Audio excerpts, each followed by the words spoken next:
এক ঢিলে দুই পাখি, বাঙালি আবেগ এবং যুব সমাজের সমর্থন। বিজেপির হাতিয়ার ফুটবল। পশ্চিমবঙ্গের পাড়ায় পাড়ায় ফুটবল টুর্নামেন্টের আয়োজন করতে চায় বিজেপি, তবে অরাজনৈতিক ব্যানারে। মন পেতে এবার ফুটবলে নজর বিজেপির। পাড়ায় পাড়ায় ফুটবল টুর্নামেন্টের আয়োজন করতে নামছে পদ্ম শিবির। এ বাংলায় ফুটবল মানে ইস্ট বেঙ্গল মোহনবাগান, ফুটবল মানেই বাঙালির আবেগ।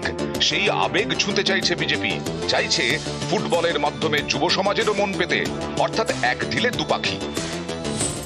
আপাতত সিদ্ধান্ত হয়েছে এ রাজ্যে বিজেপির প্রতিটি সাংগঠনিক ব্লকে ফুটবল টুর্নামেন্টের আয়োজন করা হবে।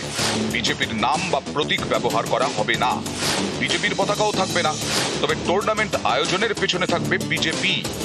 যে এলাকায় বিজেপির সাংসদ কিংবা বিধায়ক রয়েছেন সেখানে তাদের দায়িত্ব নিতে হবে। যেখানে বিজেপির এমপি এমএলএ নেই সেখানে সংগঠনকেই দায়িত্ব নিতে হবে। সার্বিকভাবে এই ফুটবল টুর্নামেন্টের দেখভালের দায়িত্ব দেওয়া হয়েছে পুরুলিয়ার বিজেপি সাংসদ জ্যোতির্ময় সিং মাহাতোকে।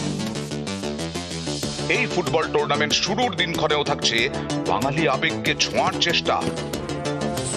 টুর্নামেন্ট শুরু হওয়ার কথা আগামী 11ই সেপ্টেম্বর থেকে। 1893 সালের 11ই সেপ্টেম্বর শিকাগোর ধর্মসভায় ভাষণ দিয়েছিলেন স্বামী বিবেকানন্দ। সেই 11ই সেপ্টেম্বরই ফুটবল টুর্নামেন্ট শুরুর সম্ভাবনা। এই টুর্নামেন্টের নামকরণও হতে পারে স্বামীজির নামেই, নরেন্দ্র কাপ। তবে এই নাম এখনো চূড়ান্ত হয়নি। সুস্মিতা মণ্ডল, নিউজ 18 বাংলা। সুকান্ত মজুমদারের নতুন অ্যাপের নামও সুকান্ত মজুমদার। বিভিন্ন কোর্স এবং চাকরির খোঁজ পাওয়া যাবে এই অ্যাপে। আর এই নিয়ে বালুরঘাটের পড়ুয়াদের মধ্যে মিশ্র প্রতিক্রিয়া। আর রাজনীতিতে হাওয়া গরম।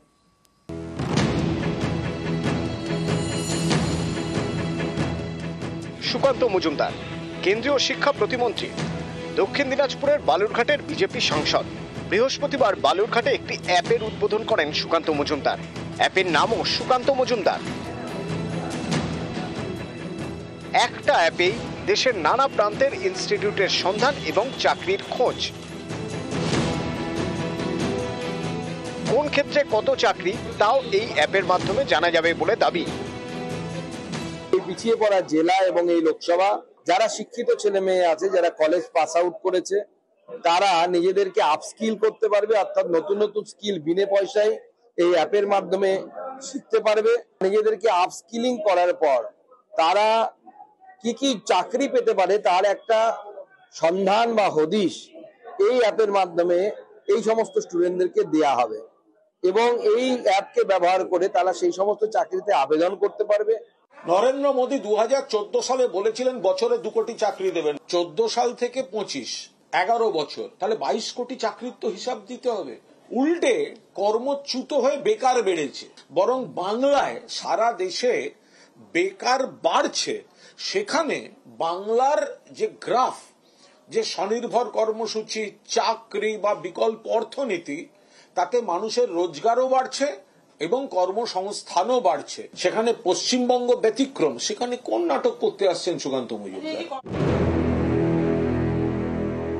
এখন চাকরি সংক্রান্ত বিষয়গুলো আমার মনে হয় না একটা অ্যাপের দ্বারা কোনোভাবে কার্যকর খুব বেশিভাবে হতে পারে। এখন বেকারের সংখ্যা যেহেতু অনেক বেশি, আমার মনে হয় যে বেকারদের দিকে কীভাবে চাকরি পাওয়া যাবে না পাওয়া যাবে, এটা একটা অ্যাপ অন্তত মানে আমার মনে হয় না এখন যেহেতু ভোট আসছে এটা বিচার করতে পারে।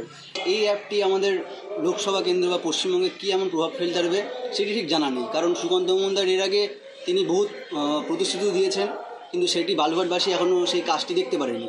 তিনি যেহেতু শিক্ষামন্ত্রী, আমরা চাই যে তিনি আমাদের শিক্ষা প্রতিষ্ঠানে কিছু একটা উন্নতি করুন।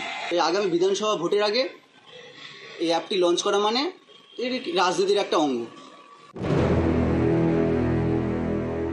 এক্ষেত্রে নর্মাল যারা স্টুডেন্ট আছে, যারা নর্মালভাবে গ্র্যাজুয়েশন পাস করেছে, তাদের অনেকটাই উপকার হলো। পড়াশোনার পাশাপাশি স্কিল ডেভেলপমেন্ট ঘরে বসেই তারা অনেক ইমপ্রুভ করতে পারবে। তারপর জবের চাকরির খোঁজগুলো অবশ্যই পাবে বাইরে বাইরে, যেগুলো আমরা নর্মালভাবে পাই না। কোথায় কোথায় কিসের ভ্যাকান্সি বেরোচ্ছে না বেরোচ্ছে। বালুরঘাট থেকে অনুপ সান্যাল, নিউজ 18 বাংলা।